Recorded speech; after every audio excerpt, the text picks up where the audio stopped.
नमस्कार दोस्तों, आज के इस वीडियो में हम आरडी के बारे में बात करेंगे। आरडी का मतलब होता है रिकरिंग डिपॉजिट। बैंक में जनरली 4 टाइप के अकाउंट ओपन होते हैं: saving account, current account, FD and RD. FD को फिक्स्ड डिपॉजिट कहते हैं एंड आरडी को रिकरिंग डिपॉजिट कहते हैं। अभी हाल फिलहाल में हमने एफडी पर एक वीडियो बनाई है जो कि डेडिकेटेड वीडियो है।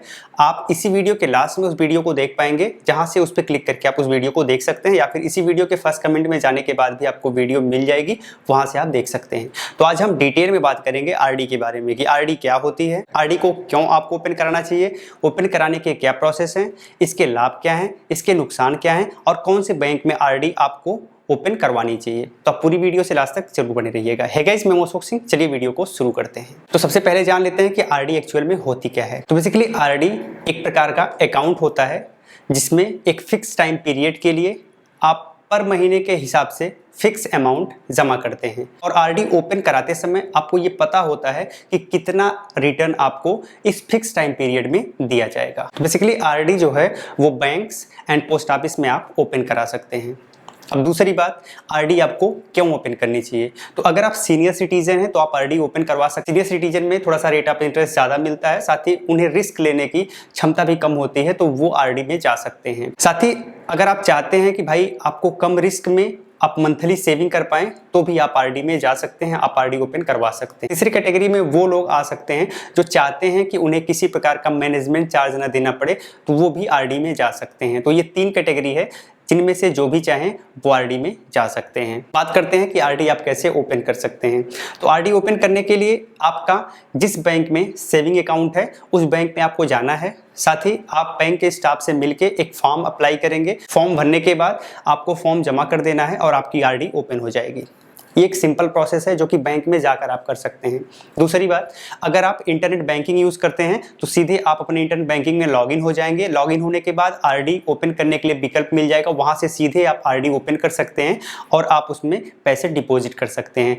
इंटरनेट बैंकिंग के माध्यम से आरडी ओपन करना बहुत ही आसान है और इसे कभी भी आप इजीली तोड़ भी सकते हैं घर पे बैठे बैठे। तो ये एक अच्छा तरीका हो सकता है आरडी करने का। अब बात करते हैं कि आरडी के फायदे क्या क्या हैं। तो आरडी का सबसे पहला फायदा इसका हाई इंटरेस्ट रेट होना।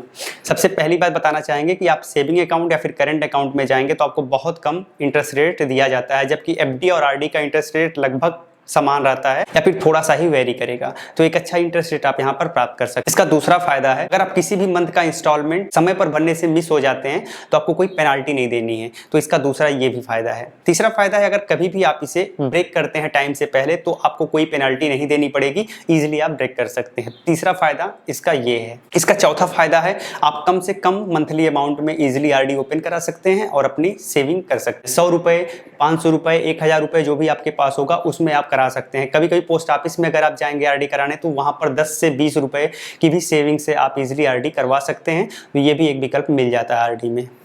अगला फायदा है कि आप आरडी को 6 महीने से लेकर 12 महीने के लिए भी ओपन करवा सकते हैं और चाहें तो 10 वर्ष तक के लिए भी ओपन करवा सकते हैं। इसका अगला फायदा है इसका सिंपल डॉक्यूमेंटेशन, यानी कि आप जब भी आरडी ओपन करवाने जाएंगे बहुत ज़्यादा डॉक्यूमेंट्स लगाने की आपको कोई ज़रूरत नहीं पड़ेगी। बहुत ही सिंपल डॉक्यूमेंटेशन के माध्यम से आपकी आरडी ओपन हो जाती है। इसका अगला फायदा है शॉर्ट टर्म गोल को कंप्लीट करना। तो अगर आपका कोई शॉर्ट टर्म गोल है तो आप इजिली आरडी के माध्यम से उसे फुलफिल कर सकते हैं, जैसे बच्चों के एजुकेशन से रिलेटेड, फैमिली के हेल्थ से रिलेटेड, ये सारी चीज़ें ईजिली कंप्लीट हो जाती हैं। साथ ही आरडी के कुछ डिसएडवांटेज भी हैं, कुछ नुकसान भी हैं, उनको जान लेते हैं। जब भी आप आरडी करते हो तो आपको फिक्स हो जाता है कि हाँ आपको मंथली कितने रुपए जमा करना है, तो बाद में आप इसमें चेंज नहीं कर सकते। ठीक है, तो यहाँ पर थोड़ी सी ये प्रॉब्लम एक आ जाती है।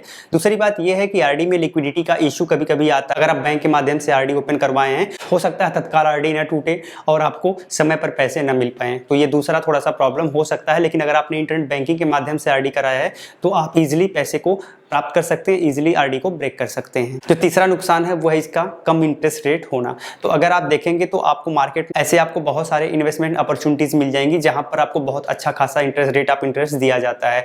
लगभग 10%, 15%, 20% के करीब करीब इंटरेस्ट आपको मिल जाता है, लेकिन थोड़ा सा रिस्क इन्वॉल्व होता है। जबकि आरडी में रिस्क तो नहीं होता है लेकिन इंटरेस्ट रेट भी बहुत कम होता है। तो ये एक इसका बड़ा नुकसान हो सकता है। अब हम देख लेते हैं कि जो बैंक्स हैं वो आरडी में क्या इंटरेस्ट रेट दे रहे हैं। तो जनरली अगर देखा जाए तो जो मैक्सिमम बैंक बैंक है वो 4% से लेकर 6% के बीच में अभी आरडी में इंटरेस्ट रेट आपको दे रहे हैं। तो यहाँ पर हम कह सकते हैं 4 से 6% इंटरेस्ट रेट बहुत ही कम इंटरेस्ट रेट है। अगर अभी हम इन्फ्लेशन को देखें तो लगभग 6.2% है। अगर हम इन्फ्लेशन और आरडी के इंटरेस्ट रेट को कंपैरिजन करें तो यहाँ पर आपका कुछ बच नहीं रहा है, बल्कि आपको अपने घर से ही आपका पैसा देना पड़ रहा है। तो ये हम कह सकते हैं कि आरडी अभी के समय में एक बहुत अच्छा विकल्प आपके लिए नहीं हो सकता, क्योंकि इन्फ्लेशन रेट थोड़ा ज्यादा है और आरडी में इंटरेस्ट रेट कम है। ठीक है, तो आप और भी विकल्प तलाश सकते हैं, लेकिन अगर आप चाहते हैं कि आपका पैसा बिल्कुल सेफ रहे, आप बिल्कुल रिस्क नहीं लेना चाहते हैं, तो आप आरडी में जा सकते हैं। एटलीस्ट आप कुछ तो सेविंग कर पाएंगे। तो गाइस, वीडियो अच्छी लगी हो तो लाइक और शेयर कर दीजिएगा, अगर नहीं अच्छी लगी हो तो डिसलाइक कर दीजिएगा। फिर मिलते हैं किसी नई वीडियो में, तब तक के लिए जय हिंद।